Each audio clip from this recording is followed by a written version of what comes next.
home-based nail girlies, this video is for you. If you're struggling trying to make ends meet and you're thinking to yourself, but I'm working out of my home, it should be cheaper and easier. I'm going to help solve the mystery of why you're not seeing all that money in your pocket even though you're working all those hours.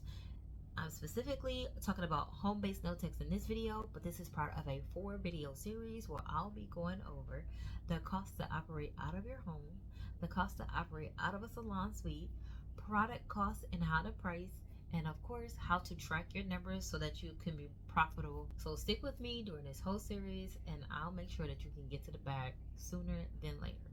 If you don't know me, my name is Chloe, also known as Glam Goodies, Glam Nail 210, and Chloe the Nail Techs Coach in these YouTube streets. I'm here to show nail techs how to do amazing airbrush nail art, how to price said nail art, and how to enjoy their business and life even more doing a career that they love. I've worked in salons, I've worked in suites, I've worked at home, and I'm back in a suite right now, and I'm going to give you the tea on how to be profitable in your nail business in the beginning so you don't have to struggle like I did in the beginning. Today's video is specifically for the home-based nail girlies.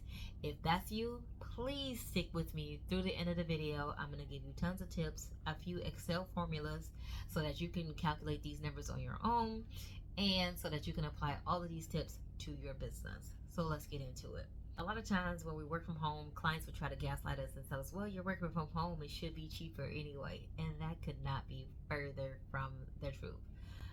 The actual fact of the matter is, if you're working from home, you're still adding at least $1,000 a month to your current home budget. And if you're not factoring that in, that's probably why you're feeling stressed out. Ends are not meeting. If on average you're working 5 days a week in your home-based salon, you still end up working 20 days a month in your business from home, which means that only 10 of the days out of a 30-day month are client-free. So it is safe to say that any increase in utilities, water, gas, electricity during those 20 days can actually be attributed to you doing nails out of your home. Manicures, pedicures, lights, using water, like all these things need to be taken care of, and they are actually going to be taken care of by the business. We just need to make sure we account for them. So many perks of working from home. Believe me, I know. One, flexible scheduling. It's almost like working in a suite, but you also got total control of your space and who you allow in it. You also have client privacy. So maybe you have a client who's like a little iffy about, breaking out that gangrene foot in the salon. She shouldn't be doing that there. Actually, she should go to the doctor. But I'm just saying, like in general, if you have somebody who's got like weird feet or weird, fingers, and they're just like, I don't want nobody else seeing them, I get it. You're working out of your own suite. You can schedule each person their own time. You have time to relax, chill, enjoy your clients, and they enjoy their space and their services being rendered. Here's some of the costs that will fluctuate when you're working from home. Utilities, repairs, and insurance, right? Utilities, because you're using the utilities. Repairs, it's going to be additional wear and tear on your home. In and out of the front door, traipsing through the house. If you have a side or separate entrance, it has to be weatherproofed every year. Things like that is what you want to think about when it comes to repairs. Insurance, you might have homeowners insurance, but you'll probably need an additional rider if you're working from home, just so you can make sure you have full replacement value of all of your products and supplies. Because if we don't know anything else, especially now in 2025, so if you're watching this in the future, hey, but if we don't know anything else, we have tariffs and taxes that are being placed on all of our nail products that come from essentially China, which means the cost to replace our products is actually going to be more now than it would have been if we bought it 5 or 6 years ago. So that has to be accounted for too. So if you do not have specific business insurance and you're working from home but you have homeowners insurance, I definitely want you to call your insurance company and find out if you need an additional rider in order to be able to work from home, and also in case there's a catastrophe, be able to cover yourself and your business in your home and make sure you get the full replacement value of everything. Now taxes are pretty much standard, but they will fluctuate year to year based on how much your home is worth, and you definitely want to check with in Texas is the commissioner, the county tax commissioner. You want to check with them and see if they're doing any tax increases on the property and what that would mean for your business. Because since you're using a percentage of your room, then a percentage of your income that you generate needs to go towards the taxes on the property and not just the taxes that you pay, income taxes. The other thing is, because you're working from home, you might have additional subscriptions that you wouldn't have gotten if you didn't have clients coming through. So I know specifically for the salon, I have Hulu and Paramount and Netflix. Now, ordinarily, I don't get to watch that much TV when I'm at home. I actually watch TV majority at the salon. So since I have those subscriptions, I actually charge it to the business because the clients are in here watching Wheel of Fortune or whatever reality TV show, because we don't have cable. We just have internet, so we can stream those services at the salon. We're going to calculate our studio space. I'm going to show you exactly how to do it to make it easy on yourself. You're going to need a few things. If you don't have your lease, because you could be doing this out of your apartment, or you don't have your mortgage documents where it has your whole home square footage layout, I want you to grab your tape measure and I want you to measure the room that you're operating out of. You're going to need the length and the width of the room in square footage. Once you get the length and the width, you're going to multiply those together, and that's going to give you the total square footage of how much you're using. So say your space is 28 feet by 12 feet, you will multiply those together and you're going to get 336 square feet. That square footage is going to be what you're operating your business out of.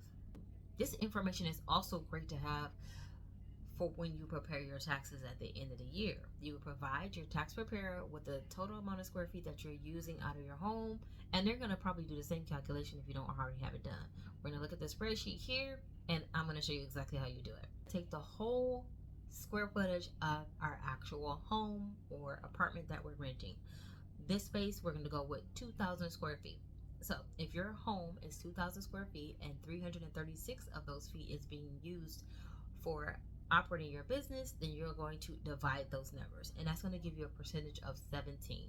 So you're using 17% of your home space for your home-based salon business. Now, you're going to need your monthly rent, mortgage, or tax amount. And I'm saying rent, mortgage, or tax amount because maybe you own your home outright. And if you own your home outright, all you have to cover as far as living, well, not full living expenses, but all you have to cover for your property instead of a mortgage would be the taxes. So if you have a $12,000 yearly tax bill, then that's $1,000 a month. So you would use the $1,000 a month as your monthly rent or mortgage fee. If you're paying rent or mortgage of $1,500, then you're going to put that number in. So after I multiply the 17% by what I'm paying in rent or mortgage, I'm going to get a total of $168. So for 30 days, it costs you $168 to operate that 17% space or 336 square feet of your home to do nails. Now, that's just the cost to operate in that space. That's not the cost of the full operation of your business. Let's go through those numbers. Real easy, real simple. And honestly, if you don't feel like calculating or figuring out the formulas on your own, I'm going to put the link to the spreadsheet down below. Go ahead and grab it and then pop your numbers in. So we're going to put our rent in, which will be the $168. Our utilities, if we're paying for internet, if we have a cleaning person come in. It's nice to have a cleaning person come in and do a little deep clean for you at least once a month, because it just helps take something off your plate that you have to do. We're going to do our insurance, and for this insurance specifically, what I'm doing is the business insurance. I'm not including any of your personal expenses. This is just your business expenses, because what we're doing is figuring out how much it costs to operate the business out of the home. This is in addition to whatever other bills that you have.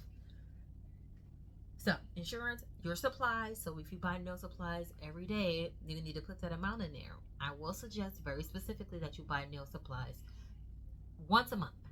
All right. And if you can do even better, buy your reusables in bulk, so you'll have at least 3 to 6 months stock of it. And then you can reduce your costs because you're not every month spending on supplies. I also do not buy new collections every single time they come out. Even if a client comes in like, we need to get these colors, we do not need to do anything. You need to make sure that when you're buying supplies, you're not over buying supplies just because everybody wants it. They're not going to automatically start running out to another nail set because they have it. Because believe you me, Not only are nail suppliers marketing to you, they're also marketing to your clientele. And yes, you'll probably eventually get them, but wait until there's a deal or a sale or something. You don't have to run to get it. So if you see behind me, I have like a ton of nail supplies, and I haven't bought anything new in about 3 months. And when the clients come in, like, you got anything new? I said, we haven't used everything we got. Point blank, period. Because the whole point of the business is they don't want costs to go up for the services that I'm providing, but they also want me to get every new thing that comes out. Those two things don't make sense at the same time. So we're not going to be doing that. In addition to that, if you're doing any marketing, if you're doing any ads, flyers, and if you got the subscriptions, which is what I was talking about with like Hulu or Netflix, if you're using a service provider as far as like scheduling appointments, I use Square, and I've been using Square for appointments more recently. I really like it. It's very simple because I already use Square to check all my clients out, and I think I've been using Square for about 10, 12 years. Yeah, about 12, 13 years now. I've been using Square to process payments. I'll put the link down there for that as well. So after we add all our operating costs together, we'll get a total operating expense of $1,098. So that's what I was referring to at the beginning of the video. Running your nail business at home is not free. It might be cheaper, but it's not free. You still have a lot of the same costs. It just, the reduced cost that you're seeing is a reduced cost for your space, and that technically depends on how much your rent is. So now, since you have all these numbers, you can definitely make an educated decision on how you want to operate in the future. And if you do want to eventually go to a studio space, you will know kind of what to expect. Regardless of where you are doing nails, this is what point I really want to drive home. You need to charge for your services. You need to charge a fair rate for your services. And just because you're operating out of your home does not mean you need to be cheaper, right? If anything, you need to be, if not at or above what somebody would pay when they're going to a big, fast, assembly line type salon, because they're not getting personal one-on-one treatment. And we understand it and know that because I see all the Facebook and Reddit posts about what I wanted versus what I got. And the number one reason that they're getting the service that they don't want is because they went to an assembly line nail salon and not a qualified nail salon. There are way better nail salons that they could have went to, but they don't want to pay that price. You don't have to be the cheapest in order to get a good clientele. You just have to be firm in your price, firm in your policy, and you need to know your number so to make sure that you're making money. A few things to highlight. I'm going to highlight these because I've seen a lot of these posts in Facebook and Reddit groups where they're talking about, man, I've been working from home and how it's very hard to make any money, or how they're making money but it's not enough money. I guarantee you the number one reason that they're making money but it's not enough is because they do not know that they're adding $1,000 to their budget by operating their nail suite out of their home. And because they don't understand that they're adding $1,000 to their budget, they're not pricing their services accurately so that the service income that they generate can take care of the operational costs as well as their personal budget costs. Okay, in the next video we're going to talk more about how to manage your salon services working in a salon suite. So what profit point do you need to get to in order to generate a revenue when working from a suite? And this is great for the girlies that might have gotten into a suite and maybe you don't have a clientele yet. For the girlies that are considering working in a suite while working a full-time job and trying to build a clientele at the same time. Because I've seen it where they're saying, well, I'll just get a suite because I'm already making money at my job. Not understanding that yes, you can get a suite, but that suite is going to cost you money whether you have a client or not. The job that you're working is satisfying the bills that you currently have. And unless you're going to increase your hours or you get a raise, you're going to want to have a plan of action so that when you start working in your suite is making you money from the day one. And the number one way that we can understand how or when or if our salon suite is making us money from day one is we need to know the cost from day one. My name is Chloe. Thank you for joining me on this video, and I'll see you on the next one.